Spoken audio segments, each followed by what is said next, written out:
Hello and welcome to the second part of my photo pull mango cake tutorial.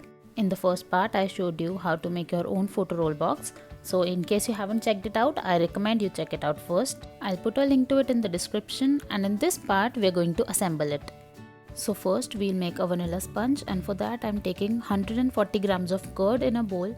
To that I'll add 120 grams of sugar, 100 grams of oil, 100 grams of water and a teaspoon of vanilla essence.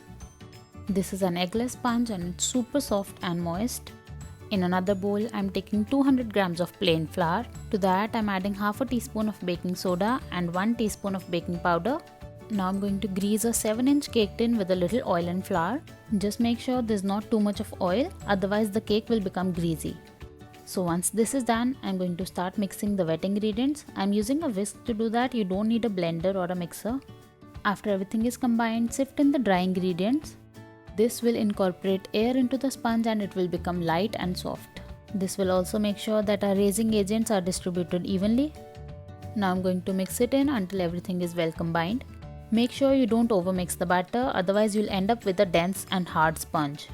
You can use a spatula and mix it with the cut and fold method. I prefer using a whisk until it is lump free. So once the mixture is smooth, I'm going to pour it in our greased baking tin. Tap it slightly to remove all the air bubbles and then bake it at 160 degrees Celsius for about 25 to 30 minutes or until a toothpick comes out clean. Our sponge is ready, and now I'll let it cool for some time before demolding it, and then I'll let it chill completely before frosting it. You can use this recipe for any cake that calls for a vanilla sponge. It is enough to make a 1 kg cake. And now for the frosting, I'm using 300 grams of non-dairy whipping cream. It's already sweet, so I don't need to add anything to it. I'm using an electric mixer to whip up the cream. I'm starting on low speed until the cream thickens a little, and then I'm going to increase the speed onto high. Now before you start whipping, make sure your cream is very cold. It should be chilled but not frozen. This will ensure that the air bubbles that we are incorporating into the cream by whisking it hold their shape and the cream can be whipped properly to achieve the desired texture. The volume of the cream increases by almost 3 times, and once the pattern starts to appear, we can check for the peaks. As you can see, when I pick up my mixer, the peaks form but they fall instantly. So this is the soft peak stage, and we need to mix it for about a minute or 2 more to achieve the stiff peaks. I'm going to stop again and check for the peaks, and this time you can see the peaks are stiff and they hold their shape and our cream is ready. Now we need some mango puree, and I'm taking 1 mango and I'm going to grind it until it's smooth. So once our sponge is cool, we can start frosting it. I'm going to remove the topmost layer so that the sponge is nice and even. Remember the photo roll box that we made in the first part? Now is the time to use it. I'm going to place it in the center of the sponge and I'm going to cut it to create a space for this to fit in. You can cut a little extra, but I like to use as much cake as I can, so I cut it just along the lines. You just need to be careful while frosting so that you don't mess up the photos. It's better to prepare your sponge in advance so that it's stiff and it doesn't crumble while we cut it. I'm using a serrated knife to cut my sponge. If you don't have one, make sure you use a sharp knife so that the texture of our sponge isn't ruined.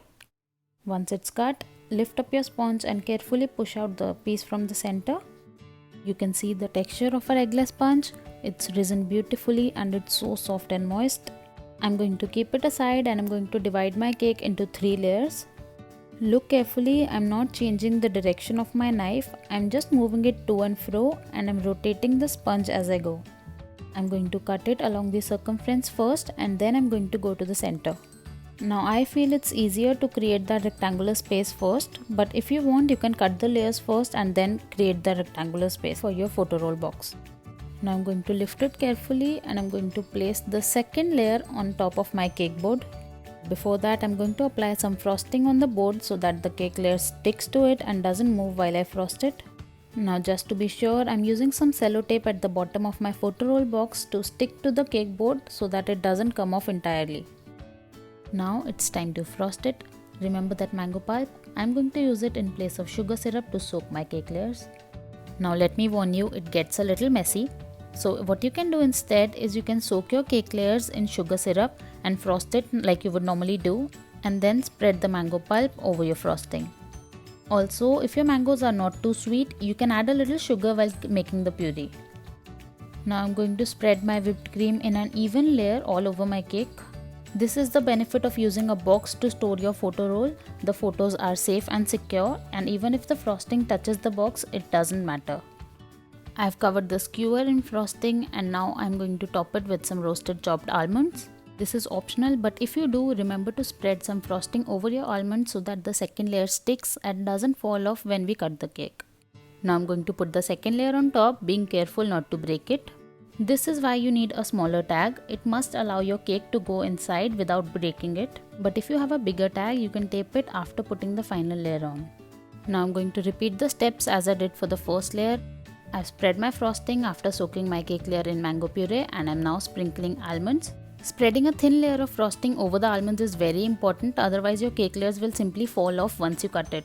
I'm placing the final layer on top, and as you can see, it's bottom side up so that our top can be nice and even. Now remember that rectangular piece that we kept on the side? I'm going to cut a small piece from it, and I'm going to place it inside the rectangular space, leaving about 1 centimeter of space for the photos to come out. Now I'm going to crumb coat my cake with a thin layer of frosting. I'm not going to show that in detail right now because I've done it in my past videos and you can check that out.